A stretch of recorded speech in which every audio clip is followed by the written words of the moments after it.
Kaiju no Kami here with Cruellica Kane! And we're going to be talking about episodes 38 to 41 of Kiramager, which has been a lot. It's been a lot less time between the last video. I know, but at the same time, there's been so much.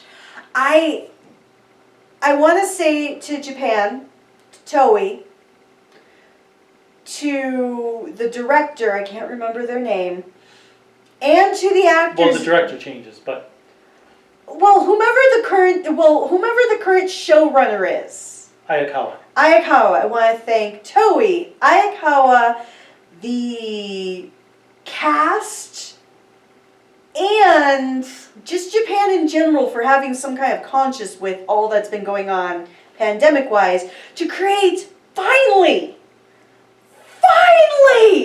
a good Sentai series that has not sacrificed story just to be a long toy commercial. Thank you. It's been a long time, and I was being very discouraged over the years that we would not get this. So thank you. That's all I have to say. Okay. Well, there's a lot I have to say, but that first. But no, it's still been fantastic. These last 20 episodes have been nothing but story, it seems like, with little pieces of filler throughout. And they've still had fun. Like, you can tell, compared to other Sentai series, that the cast actually enjoys what they're doing. They're not there to hopefully get their shot into bigger and better projects. Obviously, that is the goal.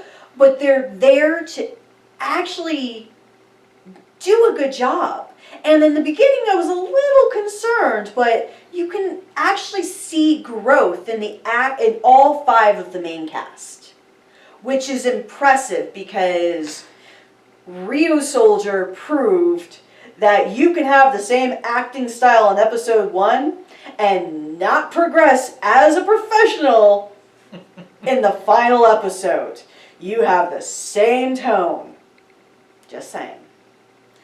That, and we've gotten a lot of development for the villains. I mean, the last episode we covered was with the revealing of Emperor Yodan, which I have to say I like that concept that he's actually hiding, that Yodana is a mask of him. Well, and we actually get to talk about a little bit more about the Emperor in the coming episodes. Because, like we said, there's been so much story, so much development, that even the episode we watched today for 41, I'm like, can you at least now just let me breathe for a second? Well, I still love somebody's comment from episode 37, because we didn't really talk about it since it just aired, was Emperor Yoda comes out, but because it's not the finale, he doesn't have enough energy to stay out, so he has to go away. Well, I do agree, but I also think one of the fascinating things about it is he's saying you're not worth my time. Like, yo, I'm here. Sadly, he's like the perfect James Bond villain. I'm here, I want to kill you, but I'm going to wait because I need to make sure you know my full master plan so you can foil it for me. But I'm going to be here, super strong, just waiting. It's kind of like, I always think of Seth Green in the back of my mind. Let me go get my gun, we'll come back, and we'll shoot them together. No, I'm just going to assume that all goes according to plan and they die. But I've got a gun upstairs. Just Austin Powers said it right, and every villain every time I see a villain come out and say, I'm here, this is my master plan, we will get to it. Seth Green. But alright, so the first episode we have to talk about is episode 38. Watching My Uncle's Moon. As I said before we hit record, it kind of sounds like a yaoi title to me, but that's because I've read too much yaoi. But so this episode brings in the new next Infinity Stone. I mean, whatever they call the not Infinity Stones. Oh god, I know what you're talking Magatamas, whatever Yeah. whatever the Magatamas are called in this thing. I'm just thinking of Shin Megami now for Magatama. I know, you're just saying whatever word it sounds like. Because I think it's called the Garter Stone or something like that. Gardener. Well, nevertheless, we're not going to spend too Garner. much time on figuring out a name of something. But it's so colorful, the stone. Actually, I really do like the stone. So, the episode actually takes place around like a Crystallian holiday called the Gradul, which is basically where a young trainee fights their master. I kind of think it very Star Wars-ish. And it's basically the Padawan trying to overcome their master. And so Garza and Takamichi had fought years ago. And it's always been an unresolved experience here because of the fact that the king got in the way.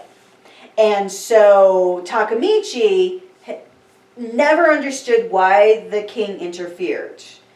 So that's the basic premise of prior to the episode.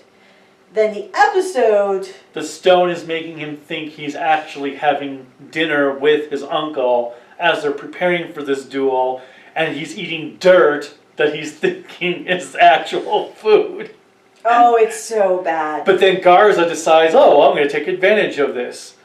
But we do get a pretty cool scene of when he learns why Oradin had interfered, because Garza was going to attack Takamichi before. And what the benefit of this was, for story perspective, in my opinion, is that we got to learn a little bit more about Takamichi and his relationship with Garza pre-full-on betrayal. And we also got to see him having like that annoying teenage philosophy with the king, because he became like all emo-ish and angry when he's like, Dad, you're interfering with my time. Oh, it was... But no, what I was pulling up is, even though it's this, when you mentioned Star Wars, I saw this today. Tips for aspiring Jedi. 1, don't duel your dad till you're ready. 2, don't train your nephew. 3, before you kiss anyone, get a DNA test. Oh. Well, at least step 3 was never a part of this. But still, it was... But just think about it, yeah. Don't train your nephew. Well, what's Garza? His uncle, and Takamichi's nephew. So it was kind of interesting because it also proved that Orden knew so much more about Garza's betrayal. Or upcoming betrayal. Even before we did. Like, he could see all the seeds being sown and figuring out, okay, like Batman, what's going to be my backup plan to my backup plan to my backup plan. What did you like about the episode? Watching Takamichi eat dirt. I actually liked how he thought when he saw red and yellow. Oh, when he thought they were Luddites? With that, they were just like fancy color Luddites. Now I don't remember what the, what was the monster in that one? Oh, tooth decay. Yes. Yes, that was kind of a weird concept with the tooth monster. I want the tooth, the whole tooth, and nothing but the tooth. Well, that's right, because they were trying to get his drill, because they wanted to drill in the monster's cavity or something. Well, because the tooth decay monster, because the cavity was on top of his head. Right. The reason why I don't focus on the monster as much is because It was the B plot. it really was, and admittedly that was kind of awesome to have the monster of the week play second fiddle to the main story, and it was very story driven. Yep. So after that, oh yes, the Emperor is the sniper. Oh God. So I had so many feels for like a ton of JRPGs with the sniper. So I'll let you go. So this was when Yodan is revealed. He has additional masks, which he turns from Yodana into this sniper dude. It's basically the plot of the Maji Ranger episode with Cyclops. And his name is Shadon. Shadam? Shadon. Shadon. Shad. Cool design, but the Emperor's alternate ego was basically just a generic monster of the week. Yes and no. But the whole sniping ability was brilliant. Well, like I said though, it was done in Maji Ranger. But it was still a cool episode. Tell me how many things weren't done in other Sentai shows. It was still a cool episode. I liked. Well, they had the one sniping scene. With one of the locations where he shot one of the Rangers at was the same scene from Maji Ranger because they were hiding behind the same stairs. Oh. Okay, never mind. But I did like the bait and switch where they made him think that he turned the one into the little thing and they used it, but they were using Takamichi. Well, I really did like that bait and switch because every time somebody was shot, they turned into a ball. Mm-hmm. And I kind of wished it was like one of the balls from Hellraiser that would have like all these spikes coming out of it, because that would have been cool. Okay, I like horror movies. But nevertheless, it was all based on Yellow being able to save the day. Mm-hmm. Because Like Tame... the Maji Ranger episode. Well, it was! Okay. Okay, Yellow was cool because obviously he's the sniper and he's the gamer of the group. So having him play kind of like an RPG sniper was really, really cool. I enjoyed the episode immensely, and like he said, I really like the fact that it was a secondary mask. The other cool thing is I like the fact that there's a consequence for him using these masks. Continue. I'm good. No, you're But not. I did like also the concept of that he would travel through the shadows. Yes. I know. I liked it because he utilized them, and that's how they also defeated him at the same time because they put him in the Sena's, the Green's shadow, and she was not even clued in. I felt so bad that Yellow basically had this entire elaborate plan and did not tell his bait that she was a part of it. And obviously that is what truthfully does make a good sniper. Yes, we have to use the bait. I mean, baiting beauty. Baiting beauty. Yeah, I covered that one up very well. Wow. Wow. Thank you, Mr. Burns. Please quote more symptoms. Excellent. But overall, this was a great episode. And the consequence is he does lose a mask. So where his essentially second mask is, it's just blank now. Mm-hmm. So I'm wondering how that's going to affect the rest of the story. If it does any effect. If it does have any effect. So episode 40 is called Aching Person. This one was mixed for me. I feel like... It's with the wire Yodan. Right, this is the one with the manga dude. Mm-hmm. Well, I feel like... So, I like the concept that they were trying to turn people into masked beasts.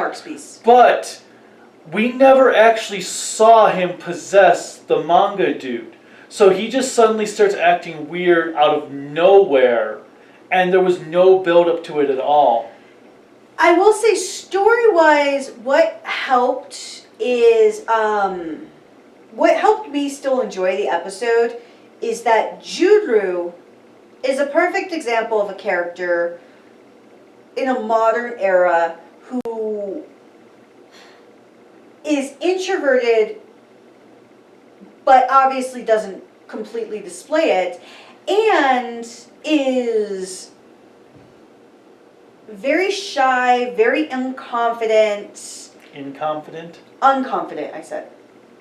And so it was very helpful because this episode was an example of him really demonstrating that he needs that visceral connection of other artistic people. And having him connect with the manga artist showed that he wasn't alone. And I think for younger audiences, that's important. To have that visceral connection, because you get so caught up in your artistic world, you don't think about everyone else. The other weird thing was how the guy managed to move his entire house at the end. When Jiro goes like, wait, this is where the house was, and it's just an empty lot. I actually thought of like, Army of Darkness, like Sam Raimi. I did like the wire mask. I like the wire marks piece because it was interesting to see how you could create like a puppet. The other thing I did like is it was a nice kind of bait and switch again, because when he turned into blue at the beginning, you're expecting that the whole episode is him going to be disguising himself as the Rangers, and I loved how the Rangers got all like paranoid like the Thing, trying to figure each other out. Oh, I know. And that ended up having nothing to do with the entire plot of the episode. And they really do. Like, whoever wrote this particular episode had to have watched The Thing like a dozen times, because they were planning on testing everyone. They're going to the extent of like figuring out ways to stop someone from doing whatever. And then I love though when Jiro is walking and he ends up running into their boss coming out of the store, but the boss is also at the base. Then you're like, oh, did he take over the boss? But then it just turns out to be the Gemini gem. Oh yeah, so Hakata Minami is obviously like the perfect example of an older otaku. So obviously he wanted to have his fun stuff, like his manga and things like that.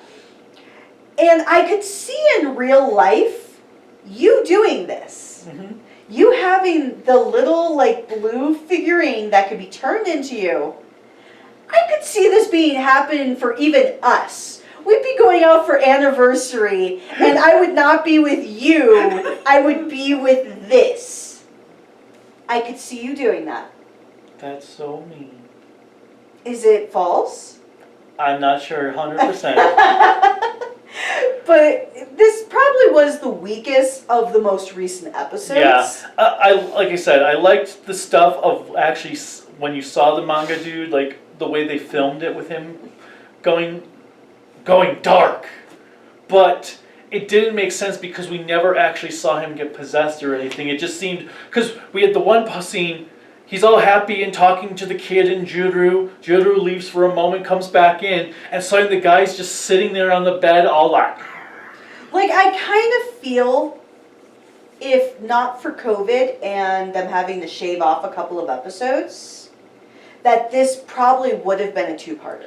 Well, I also think this would have been an interesting way to also have this happen for a couple episodes, that they decided to try to target humans.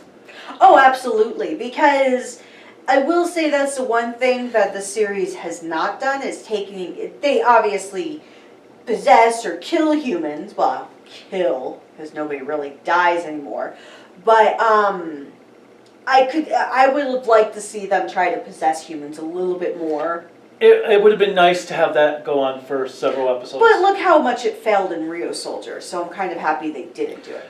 But then we have this episode. Yes, that we just watched. So episode 41, I Want to Be As I Am. Which was interesting because Cruellica, it's like, even though they haven't done too much with Cruellica over the whole series, it fit with his character.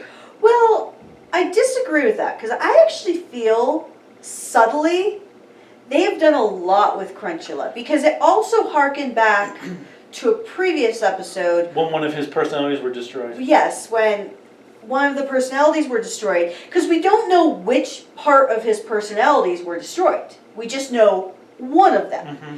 And so he has changed a little bit since then, but it's always been gradual and subtle.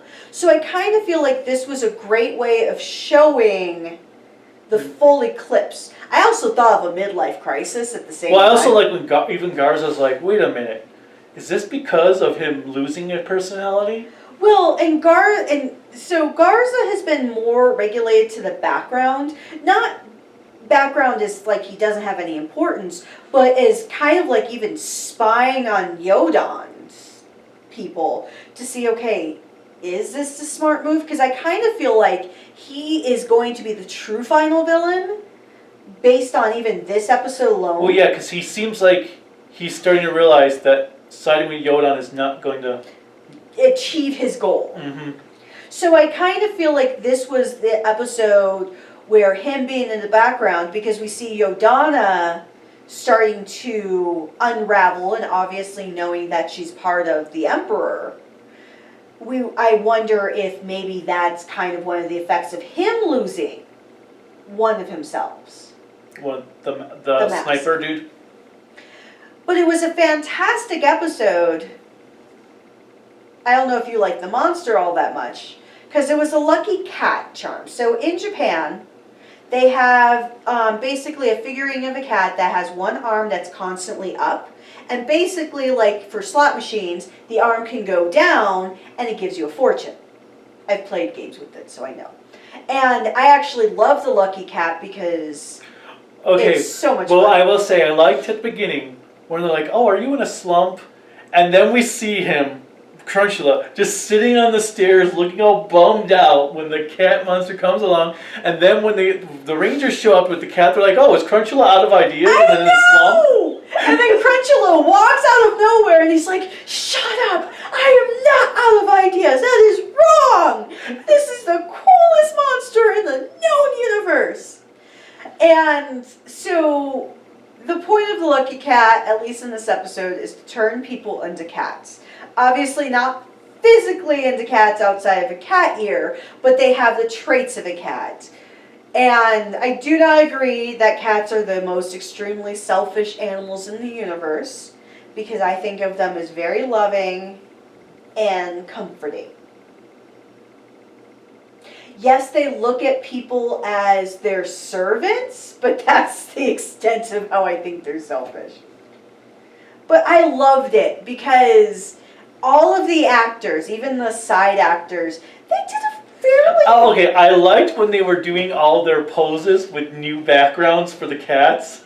Oh, and even including like... Kiramager. Well, they had to say meow rather than ya, because obviously with the language. But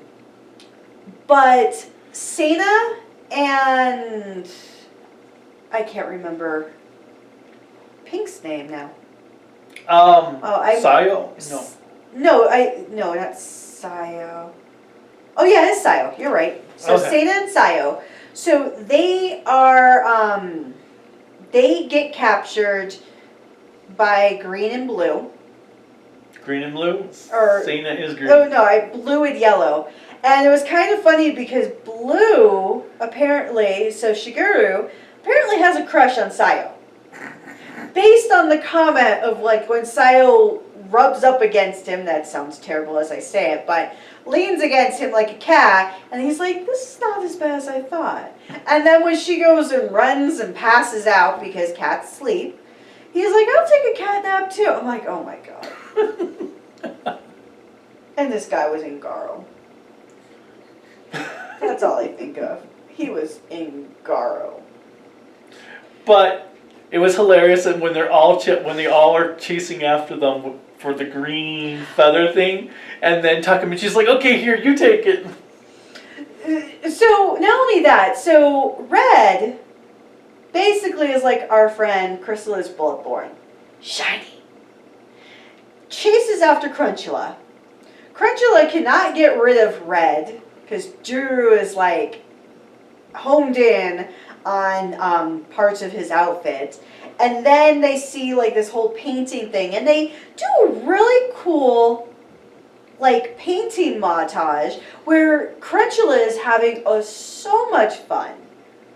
And I actually really think like the actors did legitimately have like a ton of fun doing all of this.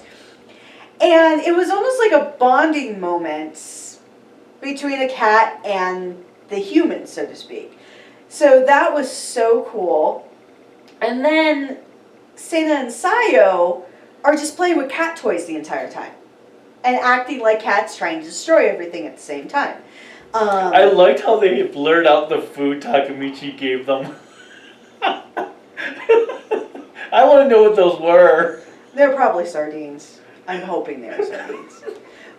But, so, obviously, Yoda, the Mark Beast, comes back.